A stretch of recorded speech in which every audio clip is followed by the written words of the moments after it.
First question, দুটি সংখ্যার লসাগু দেওয়া আছে 60, তাদের অনুপাত দেওয়া আছে 3:4, তাহলে সংখ্যা দুটির যোগফল বের করতে বলছে। তো দুটি সংখ্যার অনুপাত দেওয়া আছে 3:4, তাহলে সংখ্যা এই 3:4, 3 আর 4 এর লসাগু যদি আমরা বের করি তাহলে সেটা আসবে 12। তাহলে এই 12 ইউনিটের মান যদি 60 হয় তাহলে 1 ইউনিট কত হয়ে যাবে? 1 ইউনিট হয়ে যাবে 5। আর এই দুটো সংখ্যার যোগফল বের করতে বলছে, তাহলে অনুপাত দুটোর যোগ করলে হচ্ছে 3 + 4 = 7। 7 যদি হয় তাহলে সংখ্যা 7 ইউনিটের মান কত হয়ে যাবে? 1 ইউনিট 5 হলে 7 ইউনিটের মান হয়ে যাবে 5 × 7 35। তার মানে অপশন বি হয়ে যাবে সঠিক উত্তর। ঠিক আছে, পরের প্রশ্ন দেখি। পরের প্রশ্ন বলছে, যদি একটি আয়তক্ষেত্রের দৈর্ঘ্য 4 সেন্টিমিটার কমানো হয় এবং প্রস্থ 3 সেন্টিমিটার বাড়ানো হয়, তবে একটা বর্গক্ষেত্র পাওয়া যায় যার ক্ষেত্রফল প্রকৃত আয়তক্ষেত্রের ক্ষেত্রফলের সমান। তাহলে প্রকৃত আয়তক্ষেত্রের পরিসীমা বের করতে বলছে। তো ঠিক আছে, আমরা এখানে বর্গক্ষেত্রের বাহুর দৈর্ঘ্যটা ধরে নিলাম x। বর্গক্ষেত্রের বাহুর দৈর্ঘ্য যদি x হয় তাহলে আয়তক্ষেত্রের দৈর্ঘ্য কি হবে? 4 সেন্টিমিটার যেহেতু কমানো হয়েছে তাহলে আয়তক্ষেত্রের দৈর্ঘ্য ছিল x + 4। আর আয়তক্ষেত্রের প্রস্থ থেকে 3 সেন্টিমিটার বাড়ানোর পরে বর্গক্ষেত্র পাওয়া গেছে, তাহলে আয়তক্ষেত্রের প্রস্থ কত হয়ে যাবে?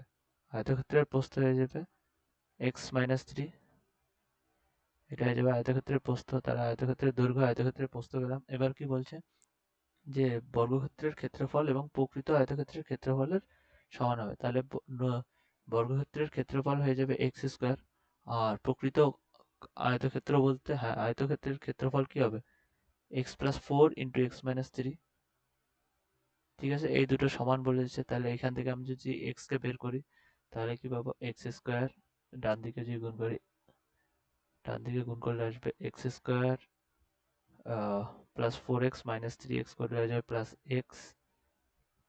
4 - 3 4 × 3 হয়ে যাবে, 4 × -3 হয়ে যাবে -12।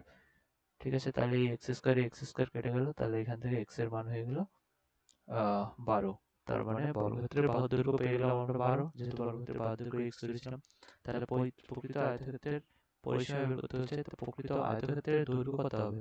12 + 4 করলে হয়ে যাবে দৈর্ঘ্য, আর প্রস্থ হয়ে যাবে 12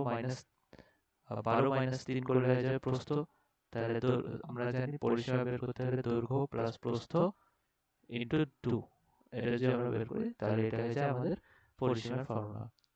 তাহলে পরিসীমা হয়ে যাবে 16 আর 9 25, 25 ইন্টু 2 করলে হয়ে যাবে 50। তার মানে 50 সেন্টিমিটার। অপশন সি হয়ে যাবে সঠিক উত্তর। ঠিক আছে, পরের প্রশ্ন।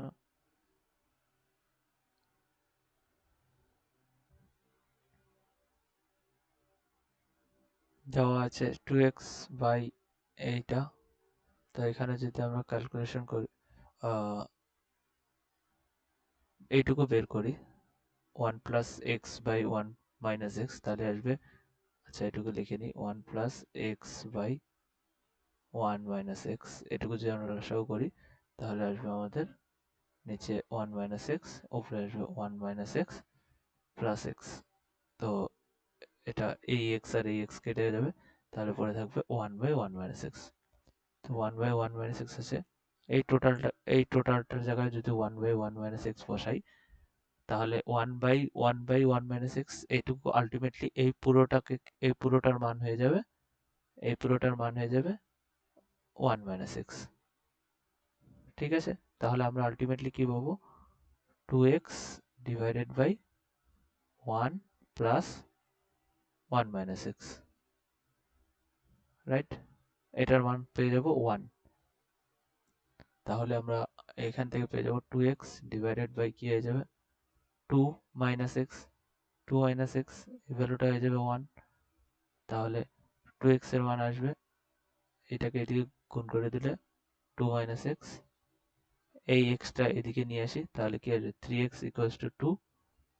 তার মানে x হয়ে যাবে 2/3। 2/3, অপশন বি হয়ে যাবে কারেক্ট। চলো নেক্সট। বলছে দুইটি সংখ্যা a এবং b এমন যে a এর 5% আর b এর 4% এর যোগফল a এর 6% এবং b এর 8% এর যোগফলের 2/3। আচ্ছা ঠিক আছে, তাহলে a is to b বের করতে বলছে। তাহলে প্রথমে বলেছে a এর 5% মানে কি, a into 5%, a এর 5% এবং b এর 4% এর যোগফল। যোগফল বলছে তো যোগ কত, b এর 4%, b into 4%, সেটা হয়ে যাবে কার সাথে সমান, a এর 6% এবং b এর 8% এর যোগফলের 2/3। ঠিক আছে, তাহলে a এর 6%, a এর 6%, আর কি বলছে b এর 8%, এর যোগফলের 2/3। ঠিক আছে, এবার তাহলে এখান থেকে a is to b বের করতে হবে। তো এটাকে আমরা নর্মালি হিসেব করি, কি আসবে, এটা আসবে 5a/100, 5a/100, এটা আসবে 4b/100, 4b/100, সরি, এটা হয়ে যাবে 4b/100, আর ডান দিকে হয়ে যাবে 2/3, 6a/100 divided by plus 8b/100,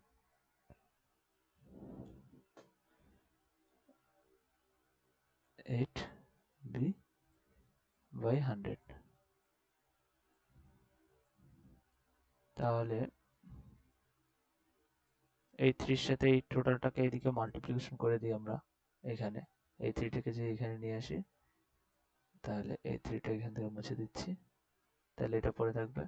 তাহলে এটা আলটিমেটলি নিচ থেকে যদি 100কে লসাগু করে দিই আর এই 3টাকে যদি মাল্টিপ্লিকেশন করে দিই, তাহলে হয়ে যাবে এটা 15a, লসাগু করে দিলে এই এদিকে 100 এদিকে 100 সব কেটে কেটে দিয়ে 15a প্লাস 12b, এটা সমান হয়ে যাবে কার সাথে, 12a প্লাস 2 into 8 করলে 16b। তাহলে a গুলোকে একদিকে যদি নিয়ে আসি, তাহলে 15a আর এদিকে 12a, তাহলে এই 12a এদিকে আসলে হয়ে যাবে এটা 15 minus 12a মানে 3a, তাহলে এটা হয়ে যাবে 3a, আর এই 12b টাকে এদিকে যদি নিই 16 minus 12 করলে হবে 4b, তাহলে হয়ে যাবে এখান থেকে আমরা পেয়ে যাব a/b equals to 4/3, তার মানে a is to b হয়ে যাবে 4:3, অপশন ডি রাইট। ঠিক আছে, পরের প্রশ্ন দেখি। বলছে একটা শহরের লোক সংখ্যা প্রতি বছর 5% হারে বৃদ্ধি পায়, তাহলে 2001 সালে ওই শহরের লোক সংখ্যা যদি 1,10,250 হয়, তবে 1999 সালে লোক সংখ্যা কত ছিল? তো প্রতি বছর যেহেতু 5% হারে বৃদ্ধি পায়, তাহলে 1 বছর আগে ওই শহরের লোক সংখ্যা ছিল 1,10,250 ইন্টু হয়ে যাবে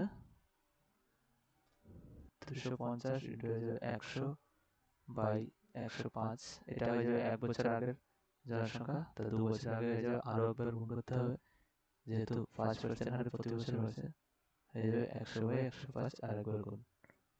তাহলে এটা আমাদের আলটিমেটলি কি দেবে, এই 105 দিয়ে যে এটাকে কাটি আমরা, 105 একে 105 আর পরে থাকবে 5, তাহলে 5 2 5, দুইটা সংখ্যা নামাচ্ছি, তাহলে একটা 0 আসবে, তাহলে 5 2 5, 105 দিয়ে 525কে ভাগ করলে 5, এগেইন একটা 0, তাহলে এই 105 দিয়ে আবার 1050 যদি কাটি তাহলে হয়ে যাবে 10, তাহলে হয়ে যাবে 10 ইন্টু 100 ইন্টু 100, মানে হয়ে যাবে দুইটা দুটো চারটা পাঁচটা 0, মানে 1 লক্ষ। 1 2 3 4 5, তার মানে 2 বছর আগে লোক সংখ্যা ছিল 1 লক্ষ জন, অপশন ই হয়ে যাবে কারেক্ট উত্তর।